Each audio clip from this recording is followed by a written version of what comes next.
सुनसान रात थी। चारों तरफ सन्नाटा छाया हुआ था। योगेश और धीरज अपनी कार से अपनी ट्रिप के लिए जा रहे थे। तभी अचानक से योगेश ने कार की ब्रेक लगाई। मैंने तुझे कहा था ना कम पिया कर। अरे आगे तो देख, लगता है इस ट्रिप का आनंद भाई दुगना होने वाला है। धीरज जब आगे देखता है तो एक सुंदर सी लड़की सिसक रही थी। इसे मदद चाहिए और हमें ये। इतना कहने के बाद धीरज और योगेश कार से उतरते हैं। कौन हो तुम? जी मैं दिव्या, मुझे भूख लगी है। भूख तो हमें भी लगी है। देख लो, क्या तुम मेरी भूख मिटा पाओगे? अरे क्यों नहीं, पहले हम तुम्हारी भूख मिटा देते, उसके बाद तुम हमारी भूख मिटा देना। मेरा मतलब है कि हम तुम्हारी भूख क्यों नहीं मिटाएंगे। इतना कहकर दोनों खुशी खुशी उस लड़की को कार में बैठा देते हैं। अब रास्ते में उन्हें एक चाउमीन का ठेला दिखता है, जहाँ दोनों दिव्या को लेकर जाते हैं।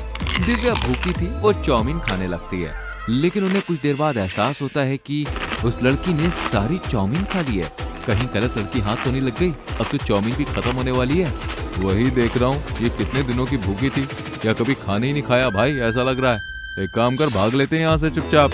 इतना कहकर वो दोनों वहाँ से रफू चक्कर हो जाते हैं और वो ठेले वाला भी चुपचाप वहाँ से निकल लेता है। ऐसे ही समय बीतता है और एक रोज गौरीपुर गाँव का श्याम शहर से गाँव लौट रहा होता है और काफी रात भी हो चुकी होती है। तभी रास्ते में वही लड़की रोती हुई मिलती है। अरे बहन, तुम ठीक तो हो? इतनी सुनसान रात में तुम यहाँ और अकेले?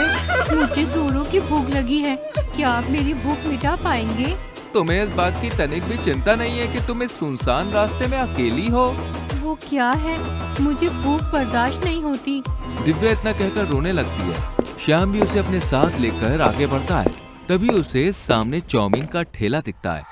चाउमीन वाला जब दिव्या को देखता है तो उसकी सिट्टी पिट्टी गुल हो जाती है और वो वहाँ से भागते हुए कहता है, जिंदगी रही भैया तो दोबारा आएंगे। अगर अपनी जान प्यारी है तो यहाँ से खुद ही भग लो, ये तो वही चुड़ैल है। अरे भाई, ठेला छोड़कर कहाँ जा रहे हो और क्या बोल रहे हो?